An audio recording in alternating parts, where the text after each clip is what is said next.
Hello student, मेरा नाम कृष्ण कुमार ठाकुर। आप रहे हैं लर्न बीएससी के चैनल।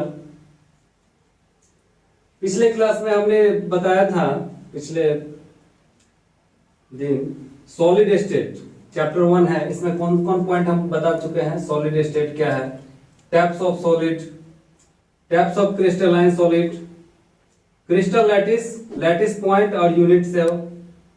उसके बाद हम पढ़े थे simple cubic primitive unit cell. उसके बाद body centred unit cell, face centred unit cell और पैकिंग इफिशिएंसी। देखिए एक बार और समझा देते हैं, रिवीजन कर देते हैं। क्रिस्टल लैटिस क्या है? क्रिस्टल लैटिस जो है 3 डायमेंशनल एक अरेंजमेंट है। ये पूरा 3 डायमेंशनल अरेंजमेंट है, पूरा क्या है? क्रिस्टल लैटिस है। और क्रिस्टल लैटिस का जो भी पॉइंट है वो पॉइंट क्या कहलाएगा? Lattice point.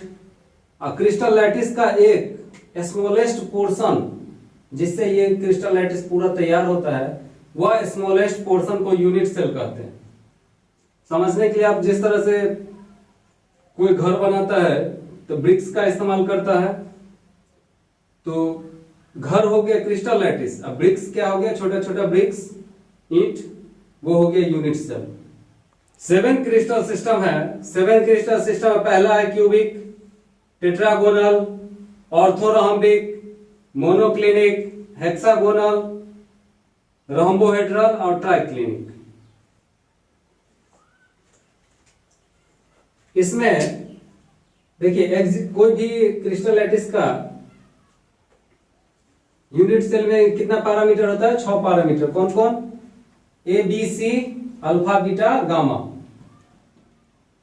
देखिए किसी भी यूनिट सेल का, क्यूबिक है कि टेट्रागोनल है, कोई भी क्रिस्टल लैटिस के यूनिट सेल का 6 पैरामीटर होता है, ए, बी, सी, अल्फा, बीटा, गामा। क्यूबिक के लिए ए बराबर बी बराबर सी होता है। टेट्रागोनल के लिए ए बराबर बी होता है लेकिन बी बराबर सी नहीं होता है।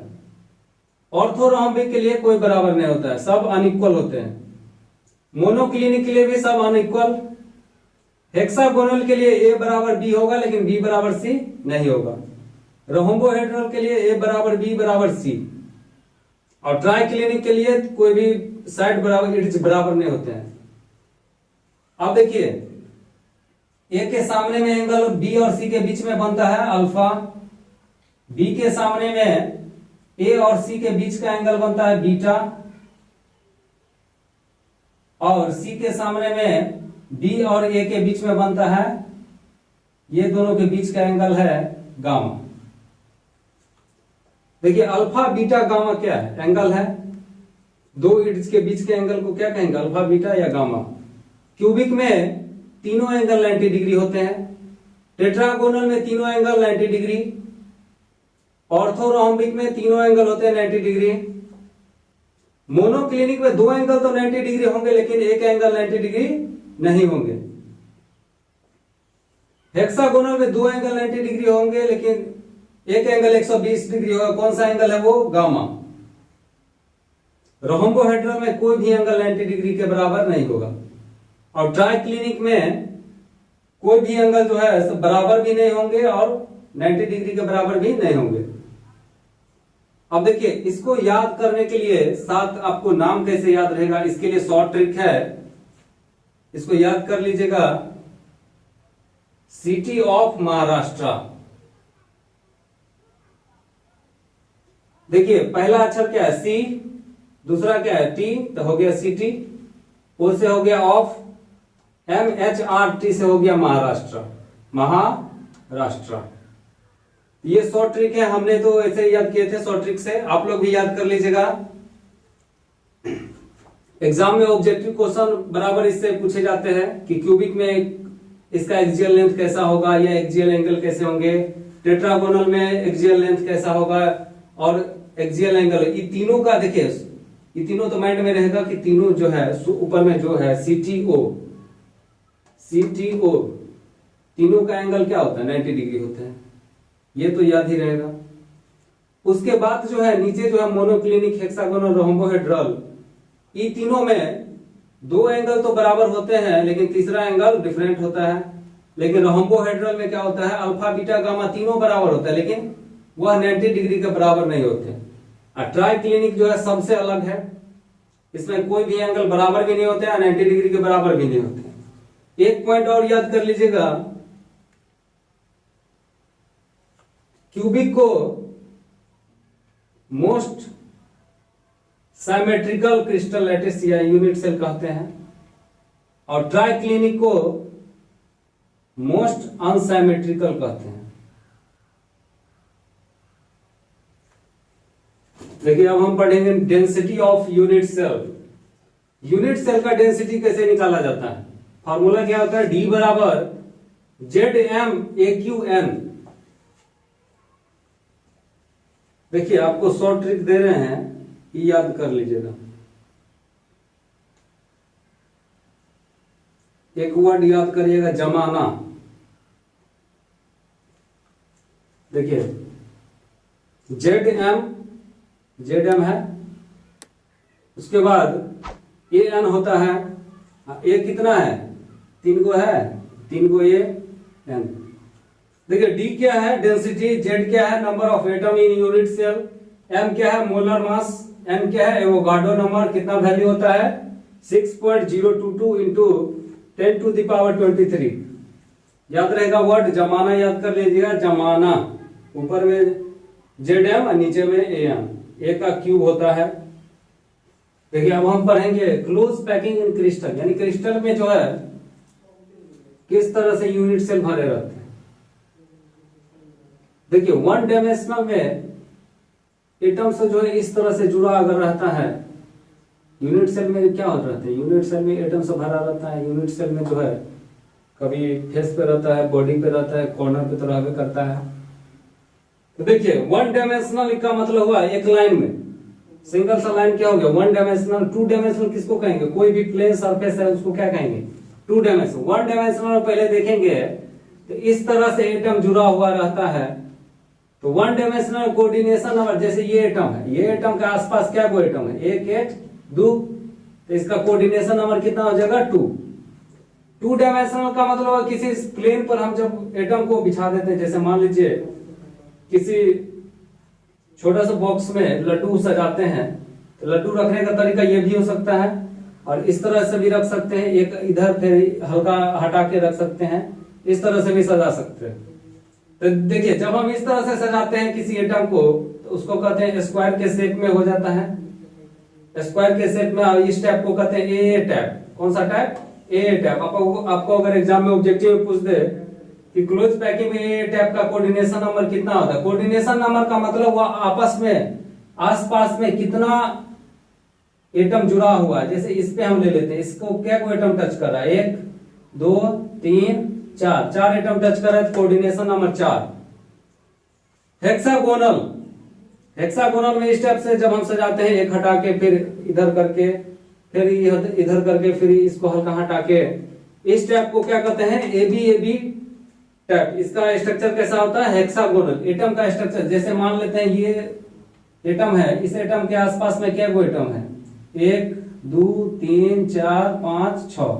इसका कोऑर्डिनेशन नंबर कितना होगा? 6। इसको याद कर लीजिएगा। वन डायमेंशनल में जब एक लाइन में जब रहता है एटम, तो 2 को एटम आसपास रहता है, इसलिए कोऑर्डिनेशन नंबर 2। और टू डायमेंशनल में जब हम सजाते हैं तो एटम क्या हुआ इसके आसपास? ए टाइप में 4, तो कोऑर्डिनेशन नंबर 4। और अगर ए बी टाइप है तो इसमें कोऑर्डिनेशन नंबर 6। देखो बच्चों 3 डायमेंशनल में क्लोज पैकिंग जो है सिंपल क्यूबिक में अगर देखेंगे तो सिंपल क्यूबिक में ये 3 डायमेंशनल स्ट्रक्चर है। जैसे कोई क्यूब हो गया या कोई बॉक्स हो गया, तो बॉक्स में मान लीजिए बड़ा सा बॉक्स है, उसमें जो लड्डू डालते हैं ऐसे जो सजाएंगे, तो एक के ऊपर एक पहले परत हो जाएगा, फिर उसके बाद डालेंगे, फिर उसके बाद डालेंगे, तो एक एटम जो है आप आसपास के कितने एटम से अटैच करेगा? 6 एटम से। कितने एटम से? 6 एटम से। इसका मतलब कितना हो जाएगा? ए टाइप में कोऑर्डिनेशन नंबर 6 हो जाएगा। देखिए ऐसे भी समझ सकते हैं आप। कोई भी जो मान लीजिए 4, इसके कितने फेस होंगे? एक इधर से, एक उधर से, 2 3 4, ऊपर नीचे 6। किसी भी क्यूब का भी 6 को फेस होता है, उसी तरह से 6 तरफ से इसको जो है एटम टच करेगा तो इसका कोऑर्डिनेशन नंबर कितना होगा 6। ठीक उसी तरह हेक्सागोनल क्लोज पैकिंग में इसको HCP कहा जाता है। इसको याद कर लीजिएगा, इसमें कौन सा टाइप रहता है, AB टाइप रहता है। इसका कोऑर्डिनेशन नंबर 12 होता है। और लास्ट है क्यूबिक क्लोज पैकिंग, जिसको CCP कहते हैं। ये फेस सेंटर्ड क्यूबिक होता है। फेस सेंटर्ड किसको कहते हैं, जिसमें एटम जो है फेस पे भी रहता है और कॉर्नर पे भी रहता है। तो इस टाइप को क्या कहते हैं, ABC टाइप। इसका कोऑर्डिनेशन नंबर 12। सबका कोऑर्डिनेशन नंबर बहुत इंपॉर्टेंट है, इसको याद कर लीजिएगा। नेक्स्ट है defect of solid, imperfection of solid भी इसको कहते हैं। ये 2 प्रकार के होते हैं, पॉइंट डिफेक्ट और लाइन डिफेक्ट। पॉइंट डिफेक्ट क्या है, पॉइंट का मतलब हुआ atom, defect around a point और एटम, माने एटम के चारों ओर या पॉइंट के चारों ओर जो डिफेक्ट मौजूद होता है उसको क्या कहते हैं, पॉइंट डिफेक्ट। VBI है एकदम, पॉइंट डिफेक्ट जो है बहुत इंपॉर्टेंट है। उसके बाद एक होता है लाइन डिफेक्ट। लाइन डिफेक्ट में क्या होता है, पूरा का पूरा रो ही में डिफेक्ट होता है, रो में ही उल्टा पुल्टा हो जाता है, रो ही डिफेक्ट हो जाता है, पूरा रो ही डिफेक्ट हो जाता है, तो उसको कहते हैं लाइन डिफेक्ट। देखिए पॉइंट डिफेक्ट 3 प्रकार के होते हैं। एस्ट्रोमेट्रिक डिफेक्ट, इसमें क्या होता है, इसमें एस्ट्रोमेट्री चेंज नहीं होता है, यानी नो चेंज इन एस्ट्रोमेट्री, यानी नंबर ऑफ केटाइन और नंबर ऑफ एनाइन बराबर होते हैं। एक होता है नॉन एस्ट्रोमेट्रिक डिफेक्ट, इसमें नंबर ऑफ केटाइन और नंबर ऑफ एनाइन बराबर नहीं होते, या तो केटाइन बढ़ जाएगा, ज्यादा हो जाएगा, या एनाइन बढ़ जाता है, कोई एक चीज जो है बढ़ जाता है। नॉन एस्ट्रोमेट्रिक डिफेक्ट क्या है, इसमें क्या होता है, नंबर ऑफ केटाइन और नंबर ऑफ एनाइन बराबर नहीं होते, यानी इसमें एस्ट्रोमेट्री जो है चेंज होता है, एस्ट्रोमेट्री चेंज होता है। देखिए केटाइन एनाइन का अगर नंबर आपको चेंज हो जाए तो उसका मतलब हुआ एस्ट्रोमेट्री किसी भी चीज का चेंज हो जाना। इसमें एस्ट्रोमेट्री जो है चेंज नहीं होता है, इसमें एस्ट्रोमेट्री चेंज हो जाता है, यानी नंबर ऑफ केटाइन और एनाइन जो है कभी भी इसमें बराबर नहीं होंगे। नंबर ऑफ केटाइन या तो ज्यादा हो जाएगा जिसके कारण डिफेक्ट हो जाता है, या तो नंबर ऑफ एनाइन ज्यादा हो जाएगा जिसके कारण नॉन एस्ट्रोमेट्रिक डिफेक्ट हो जाता है। एक होता है लास्ट में इम्प्योरिटी डिफेक्ट। इसमें क्या होता है, बाहर से कोई एक्स्ट्रा आइटम आ जाता है, बाहर से कोई एक्स्ट्रा आइटम आ गया अगर अंदर, तो उसको क्या कहते हैं, इम्प्योरिटी डिफेक्ट।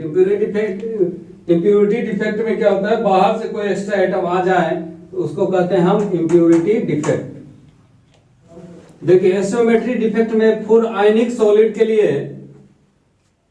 यहाँ पे कौन सा डिफेक्ट है, वैकेंसी डिफेक्ट। वैकेंसी डिफेक्ट का मतलब हुआ एक यहाँ पे वैकेंसी आ जाएगा, यानी रिक्त स्थान हो जाएगा, यहाँ खाली हो गया। अगर कोई भी एटम यहाँ से मिसिंग हो गया, यानी खाली हो गया एक एटम, तो उसको क्या कहेंगे, वैकेंसी डिफेक्ट। वैकेंसी डिफेक्ट में क्या होता है, मिसिंग ऑफ एटम होता है, यानी यहाँ पे कोई एटम अगर खाली हो जाए कहीं से भी, उसको क्या कहेंगे, वैकेंसी डिफेक्ट। देखिए अगर कोई यहाँ से एटम निकल जाएगा तो इसका डेंसिटी क्या हो जाएगा, घट जाएगा, डिक्रीजेज डेंसिटी। इंटरशियल डिफेक्ट में क्या होता है, इंटरशियल डिफेक्ट में एटम सब रहता है, इसके बीच में जो है इंटरशियल पार्ट में ठीक बीचों बीच जो है कोई एटम जो है अगर इंटर हो जाता है, यानी आ जाता है एक्स्ट्रा आइटम अगर इंटरशियल साइट यानी ठीक बीचों बीच अगर आ जाता है तो इसको क्या कहेंगे, इंटरशियल डिफेक्ट कहते हैं। इसमें क्या होता है, कोई एक्स्ट्रा आइटम आ जाने से इसका डेंसिटी बढ़ जाता है, इसीलिए लिखेंगे इंक्रीजेज डेंसिटी। देखिए एस्ट्रोमेट्रिक डिफेक्ट में आयनिक सॉलिड के लिए हम अभी 2 पढ़ रहे हैं, वैकेंसी डिफेक्ट और इंटरशियल डिफेक्ट। वैकेंसी डिफेक्ट में स्थान खाली हो जाएगा और इसमें क्या हो जाएगा, स्थान भर जाएगा, इसको क्या कहेंगे, वैकेंसी डिफेक्ट, इसको कहेंगे इंटरशियल डिफेक्ट। देखिए एस्ट्रोमेट्रिक डिफेक्ट का मतलब क्या हुआ, जिसमें केटाइन एनाइन का नंबर जो है बराबर है। तो फ्रैंकल डिफेक्ट और स्कोटकी डिफेक्ट में, फ्रैंकल डिफेक्ट और स्कोटकी डिफेक्ट दोनों में केटाइन और एनाइन का नंबर बराबर होते हैं। कैसे होते हैं, देखिए फ्रैंकल डिफेक्ट में क्या होता है कि कोई भी यहां से, जैसे यहां से कोई केटाइन प्लस वाला निकल के इसी में रहता है, यहाँ पे आके माइनस वाला के पास आके यहाँ पे चिपक गया, यहां से निकल के यहाँ पे आके चिपक गया, यानी एक जगह से दूसरी जगह केटाइन अगर जाके इंटरशियल साइट पे जाके बैठ गया यानी चिपक गया, तो उसको क्या कहेंगे, फ्रैंकल डिफेक्ट। फ्रैंकल डिफेक्ट को दिमाग में ऐसे रखिए कि जैसे कोई आदमी फ्रैंक हो जाता है तो चिपकते रहता है ना, उसी तरह यहाँ पे देखिए, यहाँ पे ये फ्रैंक हो गया, यानी ये यहाँ से उठ के केटाइन जो है यहाँ पे आके चिपक गया, इसको क्या कहेंगे, केटायन मूव टू इंटरसियल साइट। देखिए डेंसिटी का बात हो तो डेंसिटी यहाँ पे वो इतना ही रहता है, क्योंकि नंबर ऑफ केटायन और नंबर ऑफ एनायन में कोई फर्क नहीं होता, ना ही बाहर जाता है ना ही बाहर से कोई अंदर आता है। तो डेंसिटी में कोई फर्क नहीं पड़ेगा, डेंसिटी उतना ही रहता है। इसका एग्जांपल है AgCl, AgBr, ZnS। अब देखिए शॉर्टकी डिफेक्ट क्या है। शॉर्टकी डिफेक्ट का मतलब हुआ, ऐसे समझिए, शॉर्टकी डिफेक्ट का मतलब शॉर्ट हो जाना। शॉर्ट माने उसका जो है कुछ उससे निकल जाना। जैसे इससे जो है यहां से केटाइन निकल गया और यहां से एनाइन निकल गया है। देखिए यहां से केटाइन और यहां से एनाइन इसका निकल जाता है, इसलिए इसको क्या कहेंगे, शॉर्टकी डिफेक्ट। देखिए जिस डिफेक्ट में केटाइन एनाइन मिसिंग रहे उसको क्या कहेंगे, शॉर्टकी डिफेक्ट। देखिए इसमें से यहां से निकल गया है तो निकालने के बाद क्या होता है, जगह खाली हो गया तो इसका डेंसिटी क्या होगा, डिक्रीज हो जाएगा। इसका एग्जांपल है NaCl, KCl, AgBr। फिर से एक बार समझ लीजिए, अगर कोई केटाइन अपने स्थान को छोड़ के दूसरे स्थान पे जाके चिपक जाए, वहां पे बैठ जाए इंटरसियल साइड पे, उसको क्या कहेंगे, फ्रैंकेल डिफेक्ट।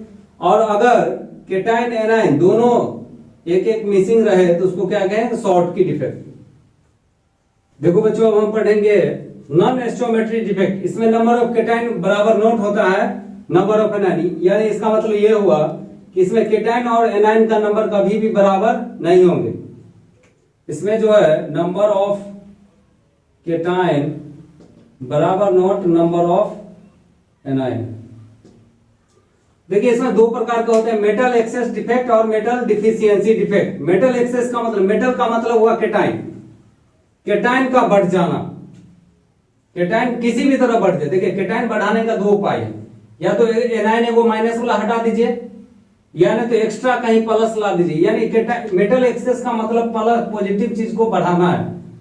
मेटल में क्या रहता है, मेटल प्लस वाला चीज होता है। देखिए यहां पर अगर माइनस हम यहाँ पे निकाल दें को, तो नंबर ऑफ केटाइन बढ़ गया नंबर ऑफ एनाइन से, इसलिए इसको क्या कहेंगे, एनाइन वैकेंसी। यानी एनाइन यहाँ पे वैकेंट होने की उपाय है, एनाइन वैकेंसी करके या एक्स्ट्रा केटाइन डाल के, यहाँ पे देखिए एक्स्ट्रा केटाइन डाल के भी हम मेटल एक्सेस कर दिए, यानी केटाइन को बढ़ाना है। इसमें क्या करना है, नंबर ऑफ केटाइन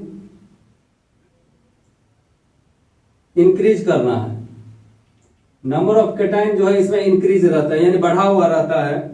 जैसे इसमें देखिए एनाइन वैकेंसी में अगर माइनस को हम हटा दे तो प्लस वाला बढ़ जाएगा।